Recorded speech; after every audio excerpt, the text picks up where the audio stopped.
ಆಚಾರ್ಯ ಮತ್ತೊಂದು ಪ್ರಶ್ನೆ ಬಂದಿರೋದು, ಚಾತುರ್ಮಾಸ್ಯ ಚಾತುರ್ಮಾಸ ಈಗ ಹೋಗ್ತಾರೆ 4 ತಿಂಗಳು ಬರಲ್ಲ, ಆಮೇಲೆ ಪುರಪ್ರವೇಶ ಈ ಥರದ್ದೆಲ್ಲ ಆಗತ್ತೆ. ಮಹತ್ವ ಏನು ಇದ್ರದ್ದು? ಆಚರಣೆಗಳು ಏನು ಚಾತುರ್ಮಾಸದ್ದು? ಮತ್ತೆ ಯಾಕೆ ಆ ರೀತಿ ಅಂದ್ರೆ ಇದನ್ನ ತಿನ್ಬಾರ್ದು, ಇದನ್ನ ತಿನ್ಬೇಕು ಅನ್ನೋ ಥರದ್ದು ಆ ವಿಭಾಗಗಳಿರುತ್ತೆ. ಸೊ ಅದ್ರ ಬಗ್ಗೆ ಹೇಳ್ತೀರಾ?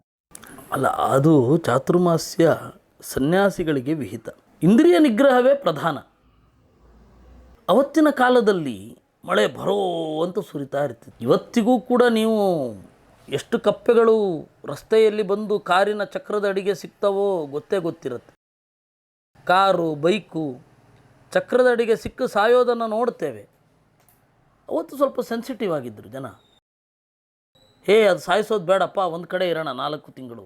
ವೇದದ ಹಿನ್ನೆಲೆಯಲ್ಲೇ ಚಾತುರ್ಮಾಸ್ಯ ಇರೋದು.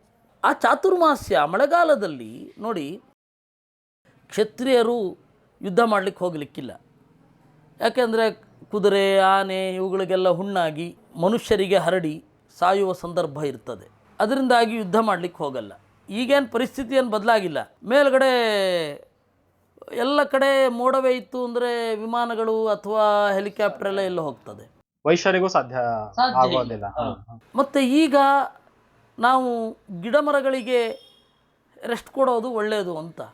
ಮತ್ತು ಆವಾಗ ಮೆಕ್ಸಿಕನ್ ಚಿಲ್ಲಿ ಬಳಕೆಯಲ್ಲೇ ಇರಲಿಲ್ಲ. ಕಾಳುಮೆಣಸು ಮಾತ್ರ ನಮ್ಮಲ್ಲಿದ್ದದ್ದು. ಅದೇ ಸಾರು. ಶಾಖ ಬಿಡ್ತಾ ಇದ್ವಿ. ಶಾಖ ಅಂದರೆ ತರಕಾರಿ. ಅದಕ್ಕೇನು ಕಾರಣ ಆಯಿತು ತರಕಾರಿ ಬಿಡೋದಕ್ಕೆ? ಅಲ್ಲ, ಆ ಸಂದರ್ಭದಲ್ಲಿ ಭೂಮಿ ಈಗ ತಾನೇ ಹಸನುಗೊಳ್ತಾ ಇದೆ. ಮಿತಿಮೀರಿ ಭೋಗಿಸಬಾರ್ದು. ಇಂದ್ರಿಯ ನಿಗ್ರಹವೂ ಆಯಿತು.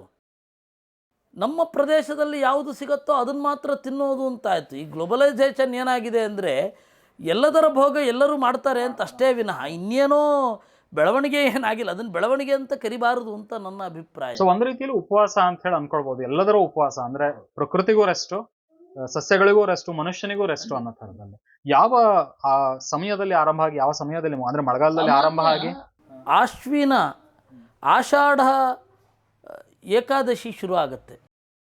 ಉತ್ಥಾನ ದ್ವಾದಶಿಯವರೆಗೂ ಮುಂದುವರಿಯುತ್ತೆ. ಉತ್ಥಾನ ದ್ವಾದಶಿ ದಿವಸ ಇನ್ನೆಲ್ಲ ಕ್ರಿಯೆಗಳನ್ನು ಮಾಡಬಹುದು ಅಂತ. ಇದು ಕೇವಲ ಸನ್ಯಾಸಿಗಳಿಗಷ್ಟೇ ವಿಹಿತ ಅಂತಂದ್ರೆ, ಅಂದ್ರೆ ಉಳಿದವರು ಎಲ್ಲರೂ ಕೂಡ ಮಾಡಬಹುದು ಆದ್ರೆ ಅವರಿಗೆ ಕಟ್ಟುನಿಟ್ಟು ಅಲ್ಲ. ಅದೇ ಇಂದ್ರಿಯ ನಿಗ್ರಹ ಅಲ್ಲ. ಇವತ್ತು ನಾವು ಸನ್ಯಾಸಿಗಳಿಗೆ ಒಬ್ರಿಗೆ ಮಾತ್ರ ನಾವು ಮಾಡಿಸ್ತಾ ಇರೋದು. ನಾವು ಮಾಡ್ಲಿಕ್ಕೆ ಆಗ್ತಾ ಇಲ್ಲ. ಯಾಕೆ ಅಂದರೆ ಅವರು ಅಲ್ಲಿಂದ ನಿಂತುಕೊಂಡು ಅಲ್ಲೆಲ್ಲೋ ಇರ್ತಾರೆ. ಒಬ್ಬ ಸನ್ಯಾಸಿ ಅಲ್ಲೆಲ್ಲೋ ಇರ್ತಾರೆ. ಆ ಸ್ವಾಮಿ ಫೋನ್ ಮಾಡ್ತಾರೆ, ಬಂದು ಇಲ್ಲಿ ನೀವು ಈ ಚಿಂತನೆಯನ್ನು ಮಾಡಬೇಕು, ಪ್ರವಚನವನ್ನು ಆಗಗೊಡಬೇಕು. ನಾನು ಹೋಗದೇ ಇರಲಿಕ್ಕಾಗಲ್ಲ, ಹೋಗಲೇಬೇಕು. ಹೌದು. ನಾವು ಮಾಡ್ತಾ ಇಲ್ಲ. 4 ತಿಂಗಳು ಒಂದೇ ಕಡೆ ನಿಲ್ಲುವಂತಹದ್ದನ್ನು ನಾವು ಮಾಡ್ತಾ ಇಲ್ಲ.